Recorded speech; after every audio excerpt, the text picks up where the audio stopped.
اب ان چیزوں کو بیان کریں گے جس کی وجہ سے قضا اور کفارہ دونوں لازم آتا ہے۔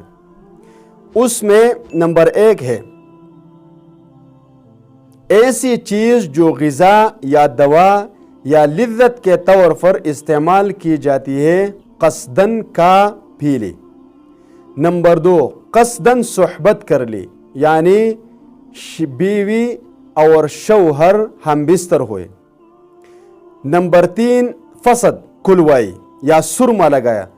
فسد حجامہ کو کہتے ہیں، حجامہ یا سرما لگایا اور پھر یہ سمجھ کر کہ روزہ ٹوٹ گیا، قصدن کا پی لیا، تو ان صورتوں میں قضا اور کفارہ دونوں واجب ہے۔ اس سے بچنا چاہیے اور ان چیزوں سے اجتناب کرنا چاہیے۔